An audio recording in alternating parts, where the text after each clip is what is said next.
scenario of returning a library book, which is usually uneventful, except in this particular situation. What if the library were closed during normal hours? What if something were lingering just outside the doorway, waiting for the next chapter to begin? This is the situation in which our protagonist finds herself. She hastens to return the book to the return slot at 3 a.m. What does she find in the return slot? Not the book, but the minds of the readers who will eventually borrow the book. Are you the type of person who likes to prowl about during the quiet hours of the night in places that perhaps should remain closed? Or are you the type of person who thinks your eyes are always being watched? Then turn the lights on and listen. This is the story of an unexplainable presence that invades the library, one that could possibly alter your way of thinking about the return slot. The story is called Check Out at 3 a.m., The Library Entity. Listening to the story could possibly alter your way of thinking about the return slot, making the situation rather nerve-tingling. I stood there, eyes glued to the phone as the seconds ticked away, each one pounding into my brain like a drumbeat, counting down the moments until 2:51 a.m. The world outside slept, the engines purring softly through the night air. Inside, the 24-hour automated library towered over me like a lighthouse, its glass walls reflecting the faint glow of fluorescent lights that pulsed with a cold mechanical beat. The air inside seemed to be from a world far removed from the hum of the engines during the day, the aroma of freshly brewed coffee, the smell of dry erase markers, but the sting of loneliness was there, accompanied by the faintest whisper of floor wax. My footsteps echoed through the quiet, my sneakers squeaking loudly on the polished floors of the old linoleum. I clutched my gog-eared hardcover, The History of Cartography, tightly in my arms, the cover creaking in protest under the overdue sticker, the bold black letters mocking me from the cover. I had forgotten to pay the fine, and the automated system would still deny my ID, make my return a bureaucratic nightmare once they opened their doors. Time was running out, the countdown to 3 a.m. growing closer and closer. The dark rectangle of the return slot in the wall of brushed steel seemed to draw me in from across the lobby. The small red light pulsed above it. System maintenance, 3 to 3:15 a.m. But I moved faster, my heart racing between fear and excitement. The air inside the lobby seemed almost pressurized as I approached the return slot. A strong smell cut through the air. Ozone, damp earth, decaying paper. Everything mixed together into a smell almost nauseating. I stopped, wrinkling my nose in distaste at the smell, but the steel throat of the return slot seemed to yawn open, ready to swallow my book whole. Something seemed off, though, and the smell of a flooded basement, made my stomach turn. I stood there, stuck in time at 2:58 a.m., with the tight knot of concern digging into my chest, dismissing the sound as merely a clogged drain or the cleaner's bite. I clutched the book tightly to me and swayed towards the machine, breathing quickly in the cold night air as I muttered, "Okay, just get this over with." I pushed the book towards the dark hole, and as soon as the book crossed the invisible laser beam, the machine sprang to life. Usually, the return slot opens with a sigh, and the book falls into the hungry mouth of the machine with a soft click. But the sound is wrong. It explodes into a harsh, cadaverous rattle, a brutal, rhythmic rasp from the dark hole, a chalkboard screech amplified by the subwoofer until it's unbearable. The metal body of the machine shakes in my hands, and I shiver. I pull back, tugging the book, but the rubber rollers in the intake gnaw at the book's edges with an ever deeper, more ominous rasp. The noise had begun first, that scratch like fingernails skimming a chalkboard. A wet, sluggish shiver ran up my spine. The mechanism, which usually races along, crawled to a stop. The book would not slide in. It stuck, fighting back. It sounded as though something on the other side of the metal was gripping the pages, slow and heavy, fighting back. "Come on," I muttered, frustration constricting my chest, pressing the spine forward. The lobby lights hiccuped, dimming to a sickly orange before snapping back to normal. In the wavering shadows, the return slot pulsed with some unearthly energy. And then, with a wet thud, the book ripped from my grasp. It would not go in quietly. It landed with a brutal, flushy thud, as though it had fallen upon a pile of damp laundry instead of a slot. The scratching stopped instantly. Silence filled the space, heavy and suffocating, heavier than before. I stood there, my hands still raised, my pulse pounding in my ears. The red maintenance light above the return slot pulsed with ghostly energy. 2:59 a.m. Regret clings to me, a creeping vine at the sleeve as I push ahead. I'm ready for whatever the world hurls my way, even if it's with force. The air tastes metallic and electric, and my eyes burn with tears at every tremor underfoot. And then there's the book, unwanted, uninvited, unstoppable. Curiosity killed the monster, they say, but I have the need to know. Darkness is a black hole, swallowing photons, swallowing light, leaving only a sliver of brightness slicing across the cold floor. The motion sensors blend into the wall as the dark closes in. "Hello?" I yell, loud enough for a chance listener, laughing at the ridiculousness of speaking to nothing, speaking to emptiness, speaking to the void, even as I long for someone, anyone, to share a scrap of sanity with as the storm hammers on outside. The air conditioner hums in my room, an intimate thrum, and in the dark, something moves, alive, through gears, through wires, beyond machines, beyond circuitry, beyond all of that. Alive, chewing, rhythmical, messy, wet, making my stomach churn like the turning of the pages of a book. My fingers run along the edges of my own, the spine making me shiver as I search for my phone, hesitating over the camera icon, pulsing with bright, pleading eyes, begging to be touched, begging to spill a light into the dark, begging to cling to the last vestiges of sanity, begging to catch the faintest hint of light. And yet I want to let go, to go primal, to go voyeur, to peek into the dark, to break every rule, to peek behind the curtain, behind the wall, behind the eyes, behind the veil, behind the... Something churns, guttural, alive, wrong, like a cat meowing underwater, soft, eerie, wrong. I switched the torch on and the beam sucked me towards the return slot. The machine came to life, the rollers whirring softly with a lullaby-like hum as the chute tilted down towards my bin. In the brief time that the light was on, something unexpected appeared. The chute was not as empty as it should have been. Its cellar gray color rose into the damp air, as though searching for a place to dry off, a place that never would. A figure appeared, wiggling into place like a stretched-out rubber band. Its eyes were large and milky, with no pupils, drinking in the light, the way a cat's eyes shine siliconed over in the dark. Its mouth was small, lipless, damp and rubbery, moving in an odd sucking motion, before suddenly going into a staccato beat. The thing had its mouth around the corner of The History of Cartography, its teeth grinding like packed fiber as it chewed the pages, the ink, the paper, without end, without give. Its skin had been replaced by a texture that seemed to ripple and shift as it devoured whatever it consumed. Its face was a living collage, fading snippets of novel lines, the lines of a human body, the texture of a photograph, all bleeding through the near-translucent surface. When the beam of the flashlight hit its milky eyes, the thing paused in its chewing.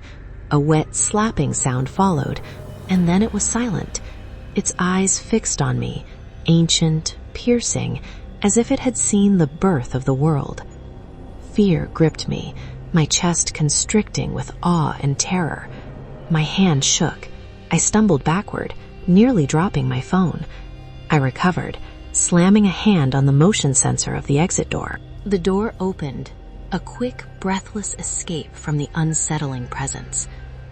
The lobby doors wouldn't open, a red light blinking steadily on the control panel, throbbing to an unpleasant beat. Access denied. Maintenance mode active. I hit the button with my fist anyway, but the sensor remained dark, the doors remaining resolutely closed. I spun around, my eyes flying back to the return slot. The beam of light remained trained on it, but the object or person it had been tracking was gone. But the noise went on, getting louder, more frenzied. The wet, sloppy sounds of chewing, the scratching that seemed to come from the very walls themselves. I backed away, my eyes sweeping the lobby in a wild arc. It was a nice lobby, modern and clean, shelves full of novels and texts, study tables, computer terminals.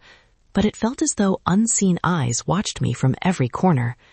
The scratching started at the return slot, shifted left, scraped along the drywall as it followed the path of the wiring. Scritch, scritch, thud. The air was thick, a menacing stillness that seeped along the walls, a feeling that something was crawling through the walls, attracted by the sound of my ragged breathing. Suddenly, panic washed over me, and I ran to the first computer terminal, my eyes wide with desperation, hoping to find some means of calling for help, some way to get out of this place. The screen flickered to life, displaying a catalog search page, and I typed furiously, my fingers flying across the keys in desperation. The search box was filled with a jumbled mess of letters and symbols, but it didn't make any sense. Then, like a horror story playing out before me, the words began to delete, one by one, as if some unseen force was hitting the backspace key repeatedly, single-mindedly, furiously. The deletion continued until the screen was blank, a blank slate, but then new words began to appear, typed out with purpose, as if some unseen force was typing out the keys, methodically, purposefully. The words spelled out on the screen, and a shiver ran down my spine. I taste the binding. I consume the narrative. Your mind is a library I wish to shelf. I jerked backward, knocking the chair over in a weak, spasmodic motion. The noise echoed loudly through the room, a loud protest to the silence, but it was quickly cut off, the scratching on the walls stopping as if a switch had been flipped. The silence was oppressive, uneasy. Frozen in my spot, my heart pounding, I watched as the fluorescent lights flickered out one by one. A persistent buzzing filled the room, followed by bursts of glass and sparks raining down on the ceiling of the lobby. And then we were plunged into darkness, the only light provided by the emergency exit signs that cast an ominous red glow on the floor. The return slot remained stubbornly lit. From the return slot, a soft, sickly green light began to emanate, like the beat of a heart in the dark. It was the only light, the guiding light that seemed to call to me. Silence enveloped me, heavy and oppressive, swallowing up even the background noise of the building's heating system. A new noise, one that sounded wet and slithery, like something was being dragged along the floor, interrupted the silence. I peered into the red glow of the emergency exit sign, my heart skipping a beat. And that was when I saw it, a pool of dark, viscous fluid gathering at the bottom of the return slot. Not ink, not oil. Something that moved with purpose, spreading out along the floor in thin, probing tendrils, as if searching for something. The thing was no longer contained in the return slot. It was seeping out. I took a step back, my shoes skidding on the polished floor. The library, once warm and inviting, now felt like a trap. The bookshelves seemed to narrow into corridors, the study carrels into dead spots. The modern minimalist design of the library offered no place to hide, only long lines of sight.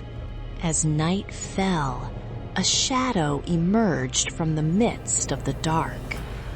This shadow was absurdly tall, skeletal thin, warping the definition of the word human into something unrecognizable. This thing moved in an odd way, like a dark origami figure, its limbs unfolding from the damp, pulp-colored center of the shadow.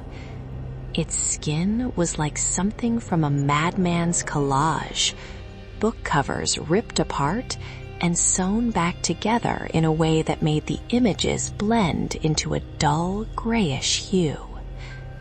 This thing did not exactly walk, but rather glided across the floor, its feet melting into the floorboards. It pushed itself forward using the linoleum to hold on to, with fingers that seemed made of compressed dust. The more I saw of this thing, the more uneasy I became, and the stronger the urge to flee became, so I spun about on one heel and fled, trying to put as much space between me and this chilling shadow as I could. Fear gripped my chest, but my instincts propelled me forward anyway. I slid down the aisle, dodging between the magazine racks, and fear receded into the background noise of what I was doing. The monster did not pursue me. It moved with a quiet, soundless assurance, as if it was searching for a small crack to slip through and emerge in the world above.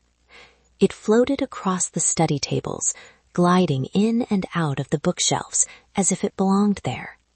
I stood back behind the encyclopedias, my shoulders pressed tightly against the covers. I breathed in short, ragged gasps.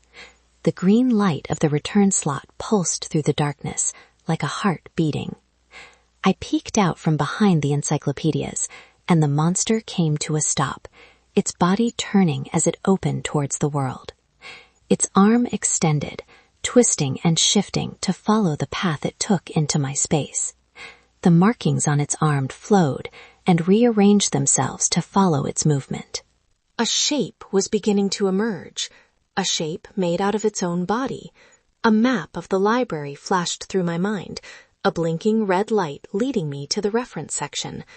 My chest fell, understanding that it had seen me, understanding it knew me a little too well. The monster adjusted its head, its smooth body orienting itself towards me. No eyes, but a heavy, unblinking stare that weighed on my mind. It opened its mouth, a narrow slit through the paper pulp, and a sound came, not a voice, but a chorus of whispers, thousands of voices overlapping, all at once. "Overdue," the chorus breathed. "Overdue." The bookshelf I crouched behind shuddered. The creature slammed against the other side, an impact that toppled the encyclopedias in a rain of fallen volumes. I toppled with it, scrambling as the shelf lurched forward, crashing to the floor with a roar that shook the room. I had been seen. The thing loomed above me, a 10-foot silhouette. It had the scent of mildew and old glue. But as I looked, the details came clear. It wasn't just wearing book covers, it was made of them. Inside its translucent mass, shapes stirred.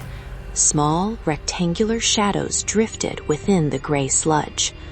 Books, dozens of them, devoured whole.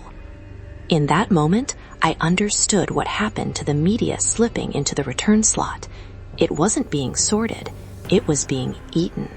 The creature fed on stories, on information, and what remained was nothing but a hollow echo. It reached for me, those fingers curled out like warm sap, slow and uncanny. I rolled aside, grabbed one of the heavy tomes from the cluttered shelf, a thick atlas, and braced myself to swing. I swung the book at the thing's torso, but the act did nothing to slow the thing's progress. It merely collapsed into a sludgy, pulpy heap, wet and saggy. The thing did not move.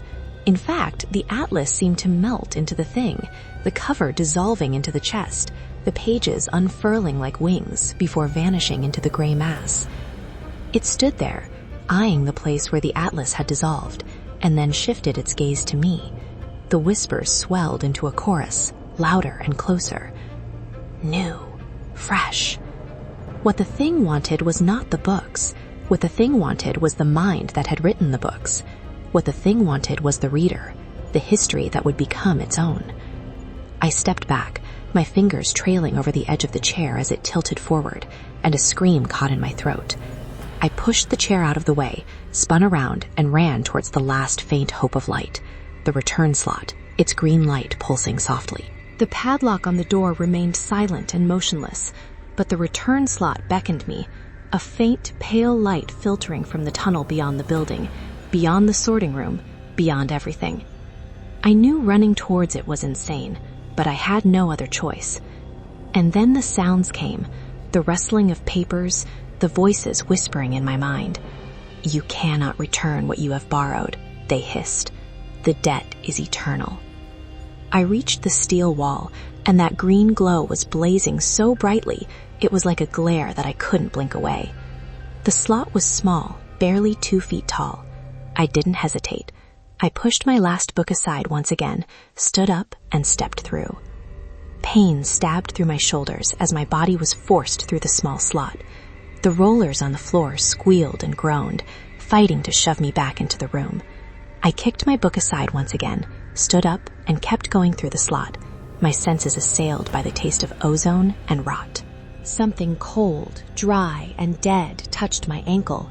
Not fingers, exactly, but parchment, rough and fibrous, grasping with an iron hold, pulling me back toward that green glow, toward whatever horrors awaited me on the other side.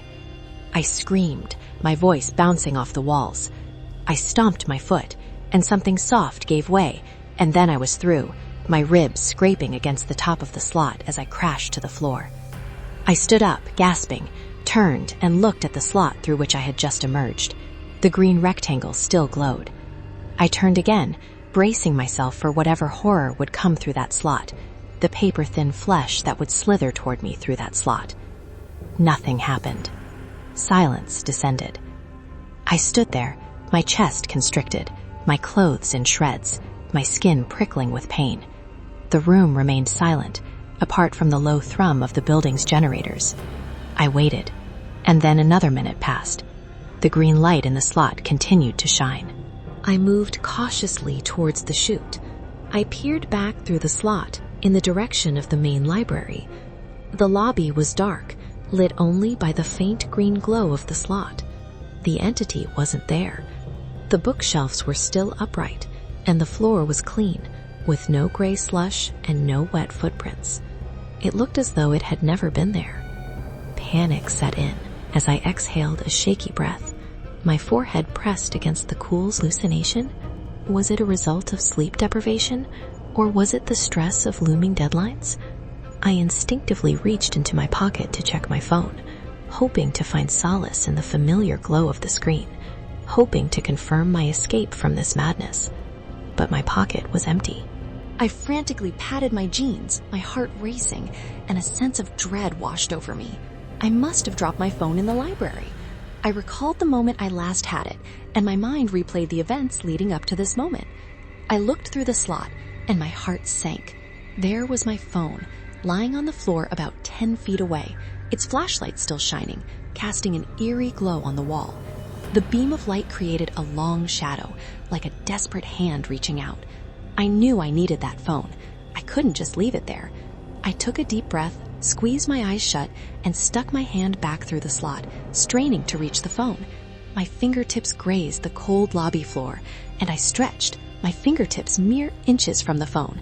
Just as I thought I had it within reach, the green light above the slot flickered, and the mechanical rollers sprang to life, their ominous hum filling the air. A sudden, brutal snap. The clamp bites home on my wrist, a raw thread of force winding up my arm. Pain radiates up my sleeve, across my shoulder, as the rollers press in, hard as bone, shutting off any chance of escape. I pull, I yank, but it will not give. This is not a mistake, not a slip in the machine's routine. This is deliberate.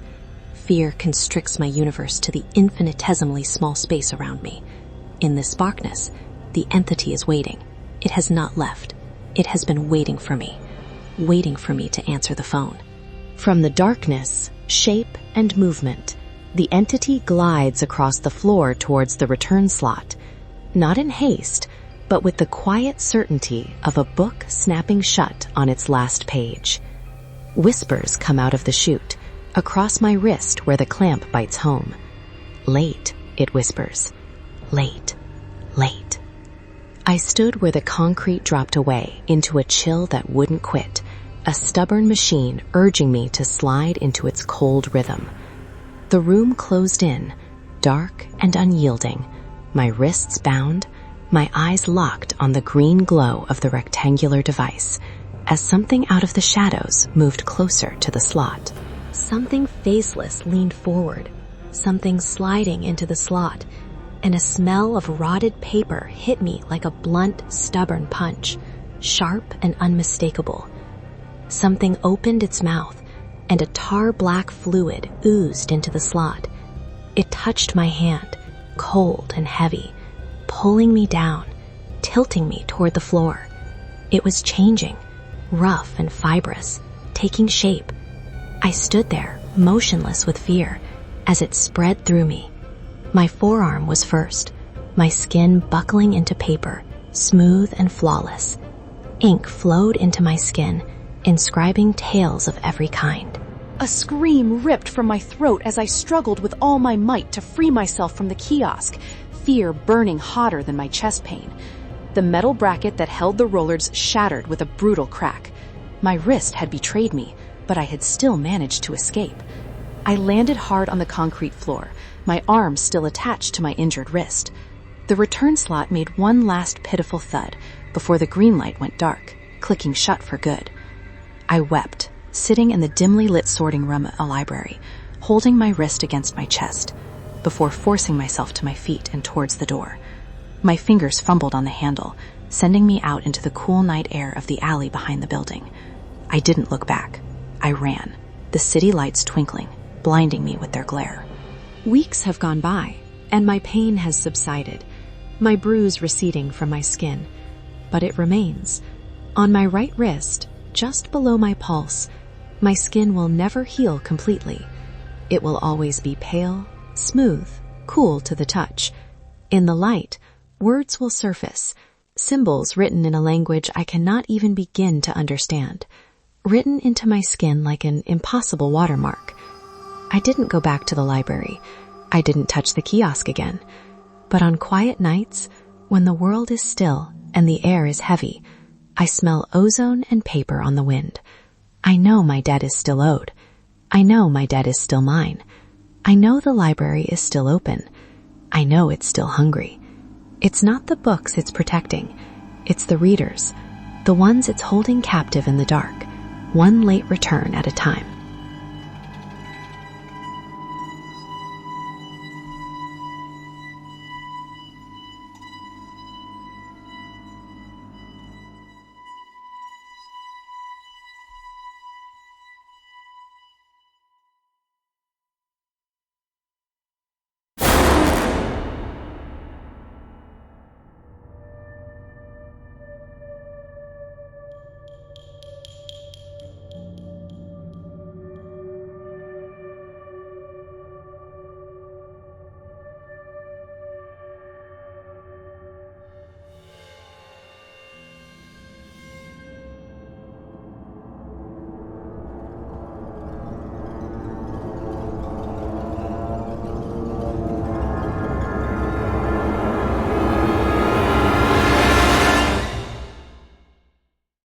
Libraries are often regarded as sanctuaries of knowledge, where tales are meticulously stored, cataloged, and patiently await their next reader.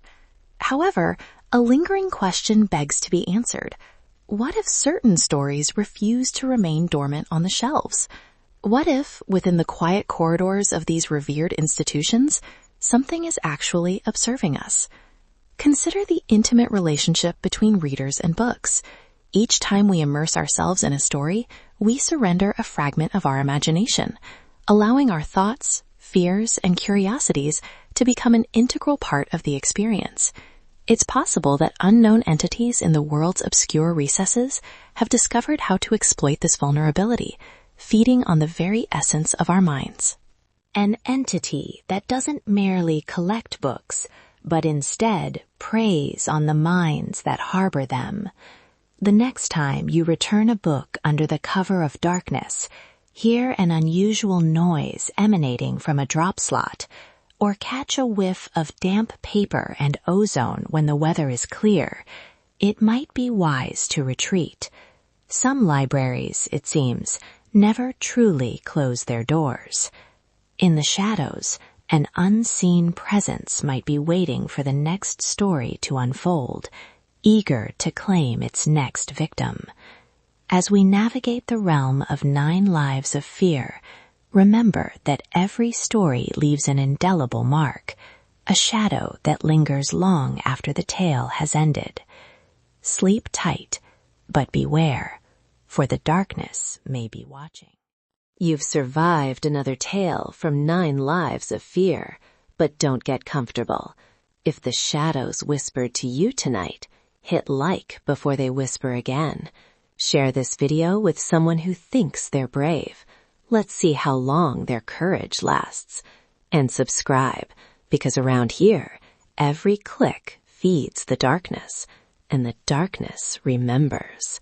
Where the shadows linger long after the story ends. Stay scared.